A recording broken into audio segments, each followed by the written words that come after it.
En hvað á að borða til að viðhalda góðu hormónajafnvægi? Næring á þessu tímabili er mikilvæg fyrir meltinguna, orkuna, andlega heilsu, vöðva, beinheilsuna og þyngd. Það þarf þó að hafa í huga að við erum ekki öll eins og líkaminn okkar nýti næringu á mismunandi hátt.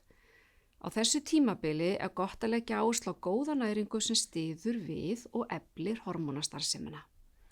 Svona almenna reglan er að borða hollan og góðan mat sem inniheldur úrval af litríku grænmeti og ávöxtum, hollur og góðri fitu, fisk, lífrænni ólífuolíu, hnetum, fræjum, heilkorni og hágæða próteini.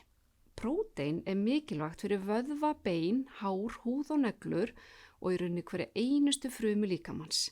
Eftir því sem við eldumst þá minnkar vöðvamassin okkar og eftir þrítugt verður vöðvarýrnun það bil 3–8% á einum áratugi og við tíðahvörf minnkar vöðvamassin enn frekar. Þannig að próteinið hjálpa til að varðveita vöðvamassan til að halda blóðsykri í jafnvægi og sér til þess að við erum mett með lengur.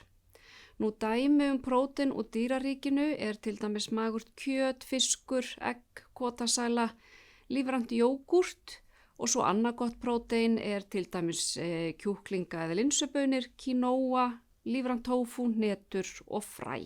Svo er það einmitt grænmeti og ávextirnir. Grænmetið er ríkt af vítamínum og steinefnum, svokölluðum plöntu næringarefnum, trefjum og andóksanefnum. Fjölbreytni þarna skiptir máli og því er gott að borða mismunandi tegundir á milli daga. Grænmeti eins og spergilkál, blómkál, grænkál og rósakál eru talin hafa góð áhrif á hormónin og hjálpa til að skilja út estrogen sem getur orsakað ýmsa kvilla breytingaskeiðsins. En hafa skal þó í huga að ef skjaldkirtillinn er vanvirkur, þá er gott að létt elda þetta grænmeti. Svo dökkt blaðgrænmeti er mjög gott og er góð uppspretta magnesíum sem er mikilvægt steinefni og aðstoðar okkur að takast á við streitu, viðheldur jafnri orku yfir daginn, hefur áhrif á svefnin. Svo er magnesíum líka mjög mikilvægt upptöku á kalsíum sem er nauðsynlegt fyrir beinheilsuna. Dæmi grænt grænmeti, náttúrulega bara grænkál, klettasalat og spínat til dæmis og í raun eftir því sem að grænmeti er dekkra, því betra.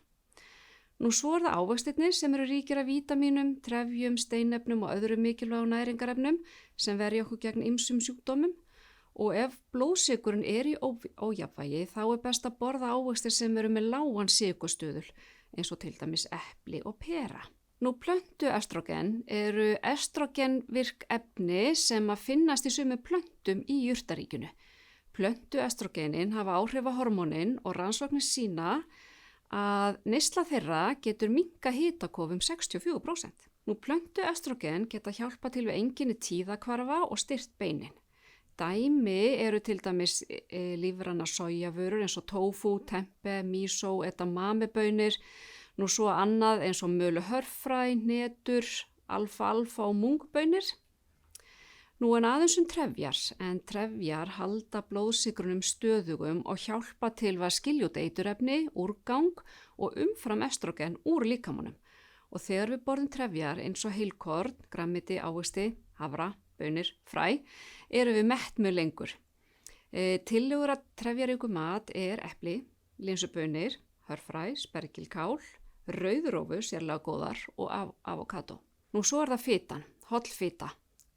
Góð fita er nauðsynleg fyrir líkamann til að endurnýja frumur og fyrir hormónaframleiðslu. Fita er misholl og í sumu tilfellum mjög óholl. Það er því mikilvægt að vita hvaðan fitan kemur. Best er að auka við ómettaða fitu, omega-3 fitusýrur, en þær draga úr bólgum, eru góðar fyrir hjartað og æðakerfið, húðina og heilan okkar. Þú finnur omega-3 í laxi, sardínum, silungi, síld, valhnetum, avokado, ólífum, ólífuolíu og ýmiss konar fræjum. Svo er það vökvainntakan.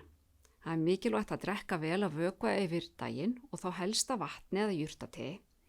Hlutfall vatns í líkamanum er að meðaltali 55% hjá konum og hver einasta fruma þarf á vatni að halda og hormónin þar á meðal. Og vatn hjálpa líka til meltinguna og losa út úrgang og eiturefni úr líkamanum. Best er að dreifa vatnsintökunni yfir daginn og drekka svona 1,5 til 2 lítra á dag. Auðvitað getur það náttúrulega verið einstaklingsbundið.